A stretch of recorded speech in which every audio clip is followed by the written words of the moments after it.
এই যে জগন্নাথ দেব ঠাকুরের আজকে সমস্ত কিছু সাজানো যে খুব সুন্দর করে ঠাকুরকে।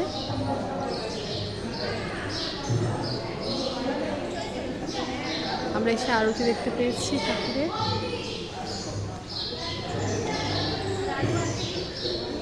গৌরনিতাই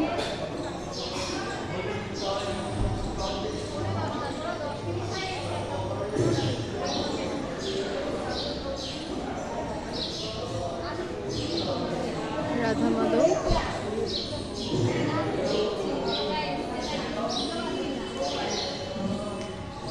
এখানে শ্রী চৈতন্যদেব গঙ্গাতে যাওয়ার সময় পাঠ শুনেছিলেন, পাঠ করেওছিলেন এবং 9 ঘন্টা হরিনাম করেছিলেন, নৃত্য করেছিলেন।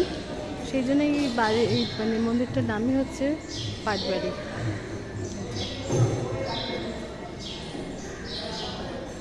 সাধারণ সমস্ত এসব বহু পুরনো আকার। আর এই মন্দিরটাও তো প্রায় 500 বছরেরও 509 বছরের মন্দির। বহু পুরনো বরানগরের এই মন্দির।